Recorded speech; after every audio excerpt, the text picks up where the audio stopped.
आपका स्वागत है हमारे इस चैनल रंजीत एडिटर 200 में। पंचतंत्र की कहानी जादुई पतीला। सालों पहले पीतल नगर में किशन नाम का एक किसान रहता था। वह गांव के एक जमींदार के खेत पर काम करके किसी तरह अपना घर चला रहा था। पहले किशन के भी खेत थे, लेकिन उसके पिता के बीमार होने के कारण उसे अपने सारे खेत बेचने पड़े। मजदूरी में मिलने वाले पैसों से पिता का इलाज कराना और घर का खर्च चलाना मुश्किल हो रहा था।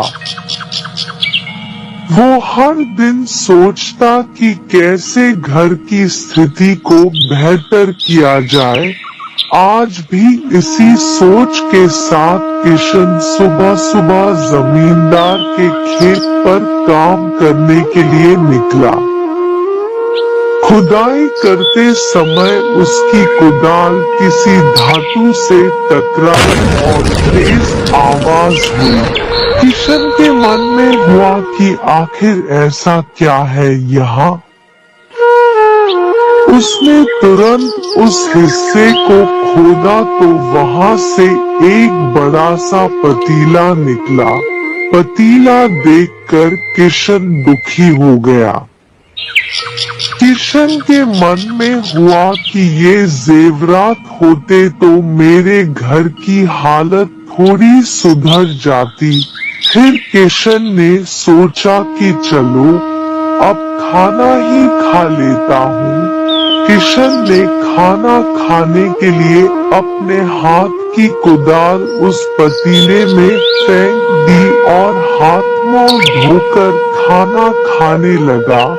खाना खत्म करने के बाद किशन अपनी कुदाल उठाने के लिए उस पतीले के पास पहुंचा। वहां पहुंचते ही किशन हैरान हो गया। उस पतीले के अंदर एक नहीं बल्कि बहुत सारे कुदाल थे। उसे कुछ समझ नहीं आया। तभी उसने अपने पास रखी एक टोकरी को भी उस पतीले में फेंक दिया। वो एक टोकरी भी पतीले के अंदर जाते ही बहुत सारी हो गई। ये सब देखकर किशन खुश हो गया और उस जादुई पतीले को अपने साथ घर लेकर चला आया। वो हर दिन उस बर्तन में अपने कुछ औजार डालता और जब वो ज्यादा हो जाते तब उन्हें बाजार जाकर बेच आता। ऐसा करते करते किशन के घर की हालत सुधरने लगी। उसने इस तरह से बहुत पैसा कमाया और अपने पिता का इलाज भी करवा लिया। एक दिन किशन ने कुछ गहने खरीदे और उन्हें भी पतीले में डाल दिया। वो गहने भी बहुत सारे बन गए। इस तरह धीरे धीरे किशन अमीर होने लगा और उसने जमींदार के यहाँ मजदूरी करना भी छोड़ दिया। किशन को अमीर होते देख जमींदार मोहन को किशन पर शक हुआ। वो सीधे किशन के घर पहुंचा। वहां जाकर उसे जादुई पतीले के बारे में पता चला। उसने किशन से पूछा, तुमने यह पतीला कब और किसके घर से चुराया? डरी हुई आवाज में किशन बोला, साहब, ये पतीला मुझे खेत में खुदाई के समय मिला था। मैंने किसी के घर चोरी नहीं की है। खेत में खुदाई की बात सुनते ही जमींदार ने कहा, यह पतीला जब मेरे खेत से मिला तो यह मेरा हुआ। किशन ने जादुई पतीला ना लेकर जाने की बहुत मिन्नतें की, लेकिन जमींदार मोहन ने उसकी एक नहीं सुनी।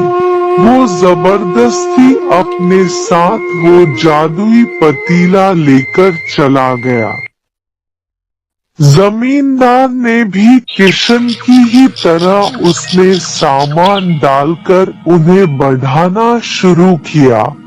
एक दिन जमींदार ने अपने घर में मौजूद सारे गहने एक एक करके उस पतीले में डाल दिए और रातों रात बहुत अमीर हो गया। एकदम से जमींदार के अमीर होने की खबर पीतल नगर के राजा तक पहुंच गई। पता लगाने पर राजा को भी जादुई पतीले की जानकारी मिली। फिर क्या था, राजा ने तुरंत अपने लोगों को भेजकर जमींदार के यहाँ से वो पतीला राजमहल मंगवा लिया। राजमहल में उस जादुई पतीले के पहुंचते ही राजा ने अपने आसपास मौजूद सामान को उसमें डालना शुरू दिया। सामान को बढ़ता देखकर राजा दंग रह गया। होते होते आखिर में राजा खुद उस पतीले के अंदर चला गया। देखते ही देखते उस पतीले से बहुत सारे राजा निकल आए। पतीले से निकला हर राजा बोलता, मैं पीतल नगर का असली राजा हूँ। तुम्हें तो इस जादुई पतीले ने बनाया है। ऐसा होते होते सारे राजा आपस में लड़ने लगे और लड़कर मर गए। लड़ाई के दौरान वो जादुई पतीला भी टूट गया। जादुई पतीले के कारण राजमहल में हुई इस भयानक लड़ाई के बारे में नगर में सबको पता चल गया। इस बात की जानकारी मिलते ही मजदूर किशन और जमींदार मोहन ने सोचा, अच्छा हुआ कि हमने उस जादुई पतीले का इस्तेमाल सही से किया। उस राजा ने अपनी मूर्खता के कारण अपनी जान ही खो दी। कहानी से सीख।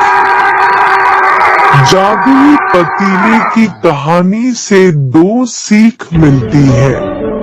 पहली की मूर्खता का अंत बुरा ही होता है। दूसरी यह कि हर सामान का इस्तेमाल संभल कर करना चाहिए, अति हानिकारक हो सकती है।